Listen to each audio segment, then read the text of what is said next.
What's up, everybody? It's Alex from Heavy New York, invading Louisville, Kentucky for Louder Than Life. And you remember this face from Sonic Temple. We returned from Amigo the Devil. Thank you so much for your time. Thank you for having us back. Yeah, it's always great to talk to you. Frank from Metal Injection, our mutual friend, sends his regards. Hello, Frank. Yep. It's always great to have you back. First question I want to ask you is, how the fuck did you not pass out on stage today? It was like 90,000 degrees on stage. Yoo-hoo. The power of Yoo-hoo. The chocolate milk? Oh, yeah. Really? Uh-huh. I haven't had Yoo-hoo since Nam. But I rediscovered Yoo-hoo about a week ago, and I have been on a kick. So I've been sugaring down halfway through the set every night. There you go. Good for you. No wonder you were so energetic on stage. One thing I wanted to ask you is, people were really relating to your music. You managed to get this acoustic circle pit going on, and people really love the album and say on how they relate to it. Does that change your perspective on who you are as an artist when you hear fans relate to your music? Yes, in terms of my whole career so far, whatever you want to call it, this project. This whole project has been based on learning with the growth, because I never started it with a goal. I didn't set out to start this type of thing. So every time it progresses to a different level, or I learn something from the crowd, it kind of makes me sit and reassess what it is and go, oh, so this is a little different than I expected, and now I understand it better. There you go. So Clearly you learn a lot from your surroundings and all this. So obviously from what you learn, that affects on how you write music in the future, right? Yes. Yeah. It does. And that's, a lot of people, one of the questions I get asked a lot is how do you write? Do you write the music first or lyrics first and all that? And I always feel bad when I can't answer it, because it's strictly based on how I'm feeling at that moment or what surroundings I'm involved with. But it's such a fun,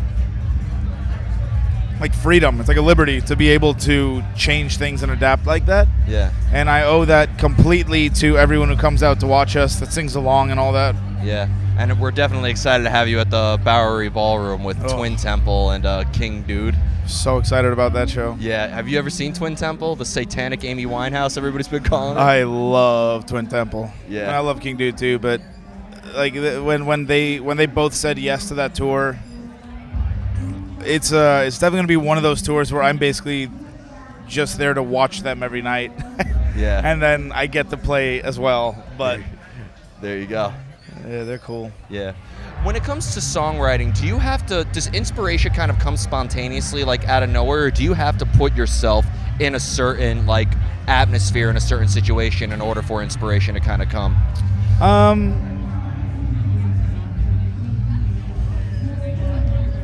Most of the songwriting definitely comes from. So there's the weird thing. The only thing that is standard with the songs that I've done so far and the process is that I'll get a little clip in my head, just a little something that comes up, a line or a chorus or a melody or something, and then I'll live with it for a while. And if it's still there for long enough, if it's still nagging at me, then I'll take that and apply some sort of human emotion to it, and then write a story around that. Mm-hmm. But then there's some songs that are just verbal vomit, just personal emotions, and I write songs all the time. Yeah. We've only recorded 20 of them or something? Yeah. 24. So there's 50 songs that I'll never ever record because they're just not. You ever worry that it could end up on a B-side record or just be the biggest hit you'll ever have? I don't believe that I'll ever write a hit in my life. So. Oh, never say never. People have clearly been relating to it, so you never know. I'm very grateful that people have been listening to it. I don't know. I don't really think about it that way. I choose the songs for the records based on how important I feel they are to the general package of the emotions I'm trying to convey. Everything is kind of based on the human condition, and yeah.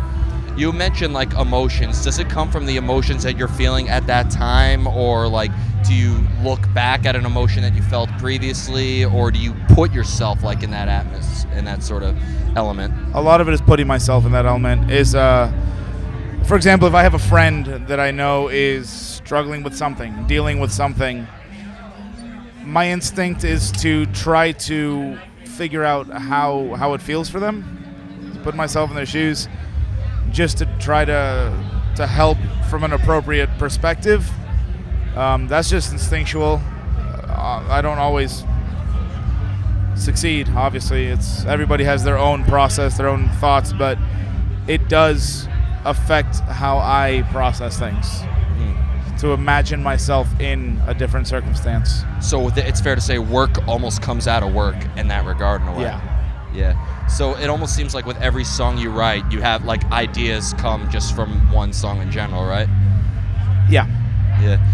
Do you sometimes find yourself overwhelmed? Like you have all these different ideas, you don't know how to... Since I listen to so many different types of music, what overwhelms me the most is when I write something that I really, really like, that I can't use because it's so far-fetched. What's wrong It's with like going out a of the pop box? song or something. It'll be like a weird synthy little, and I'm not comfortable enough yet to go nuts. You know? I mean, what's wrong with variety, right? Yeah. Before you know it, maybe you'll be MC Amigo the Devil. Oh my God, let's make that happen. Let's make that happen. Every metal band has had a new metal phase. We've even Slayer, so we could do it. I'm working on it now. Yeah. And the final question I want to ask you, I might have asked it last time, so apologies if I did, but you played at St. Vitus before, smaller, more intimate venues. You're playing at the Bowery Ballroom, which is like a very intimate venue, but I saw you at Sonic Temple at Map Free Stadium, huge stadium, playing the same stage Guns N' Roses is playing on today. Yeah. Like, how does like the type of venue that you're playing in also maybe like, I don't want to say affect, but have an effect on the performance? It does, 100%, and that's something that I go into it knowing. So, for example, my process or my frame of mind before the show today is way different than I would have at a smaller venue. Like, basically, the 15 minutes before a show, because I try not to think about shows until about 15 minutes before. Mm-hmm. Those 15 minutes fully dictate, like the venue fully dictates what I'm doing for those 15 minutes. So the tour we're on right now, Dropkick Clutch and Hatebreed, it's very, very much me trying to go out there and keep the enthusiasm up for the people who came to see an enthusiastic show. Like, I can't play the slower songs during that because that's not the purpose they're there for. You know what I mean? And I don't want to ruin anyone's time by dragging this weird, emotional, sad song into a high enthusiasm show. Here, it's basically, you have 30 minutes to win people over or not. That's it. And there's like this mix of doing what I want to do and what makes me happy and what I think should happen for that venue. There you go. That was the ramble of rambles. No, that was actually really good. Sorry. No. Well, you made a point because, Hatebreed fans, I just saw Hatebreed, and you want to talk about a violent show. They turned like a 2,300 cap venue into a small club. So, like, people are... Did you get, like, you made the acoustic circle pit happen. Did you make the acoustic crowd kill happen yet? Oh, no, but I'm going to. Yeah? I'm going to. Please give me credit for that. I will. We're gonna. There's a couple things I'm still working on, but awesome. Slipknot last night with the whole sitting thing, like the get down, not sitting, but get down. I got chills for that thing. It was so crazy. Oh my God, Slipknot! But Slipknot is fucking Slipknot. What more do you need to say? I hadn't seen them do that on such a large scale, and we got here just in time for their set last night, and that was really nuts. I don't know why that just reminded me of the crowd kill thing, but there you go. So before we go, I want to thank you so much for your time today. Obviously, you're coming back to New York with King Dude and Twin Temple. Yep. Just anything else you would like to promote? Maybe some new music in the works, since everything is fine. It's going to be hitting the 2-year-old mark in 2020. There's definitely always new music in the works. It just, since we're touring basically through March, It's about finding the time to actually record it. All right. So you have stuff written, just the recording and all that fun stuff. Deciding which ones I actually want to do and how we want to go for it. There's nothing on the books yet. Just straight up like. Yeah. Well, it'll definitely be worth the wait. So thank you. Thank you. Everybody, we return with Amigo the Devil as we invade Louisville for Louder Than Life. This is Alex from Heavy New York. We'll see you next time.